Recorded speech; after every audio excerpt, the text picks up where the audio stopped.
India TV9 news Maharashtra. नीट परीक्षेबाबत निर्माण झालेल्या अनिश्चिततेच्या आणि परीक्षेच्या तणावाच्या पार्श्वभूमीवर देशभरातून अत्यंत धक्कादायक घटना समोर आल्या आहेत. नीट परीक्षा रद्द झाल्याने आतापर्यंत 3 विद्यार्थ्यांनी आत्महत्या केल्याची माहिती समोर आली आहे. दिल्ली, राजस्थान आणि गोवा येथील 3 विद्यार्थ्यांनी आत्महत्या केल्याची माहिती समोर आली आहे.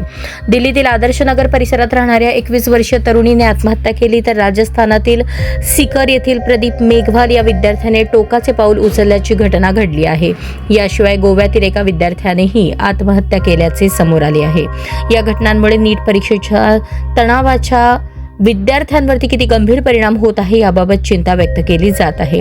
दरम्यान केंद्रीय शिक्षण मंत्र्यांनी विद्यार्थ्यांना भावनिक आवाहन करत कोणत्याही परिस्थितीत आत्महत्येसारखं टोकाचं पाऊल उचलू नये. सरकार विद्यार्थ्यांच्या पाठीशी असल्याचं म्हटलं आहे. विद्यार्थी आणि पालकांनी मानसिक तणावाच्या काळात समुपदेशनाचा आधार घ्यावा असं आवाहनही करण्यात येत आहे. यापूर्वी देखील विविध परीक्षेचे पेपर फुटल्यामुळे परीक्षा रद्द झाल्या होत्या, मात्र अशा प्रकारे कोणीही पाऊल उचलले नसल्याची माहिती समोर आली नाही. मात्र नीट सारखी परीक्षा रद्द झाल्याने 3 विद्यार्थ्यांनी आत्महत्या केल्याने चिंता व्यक्त केली जात आहे. दरम्यान या आत्महत्येला जबाबदार कोण असा सवाल उपस्थित झाला आहे.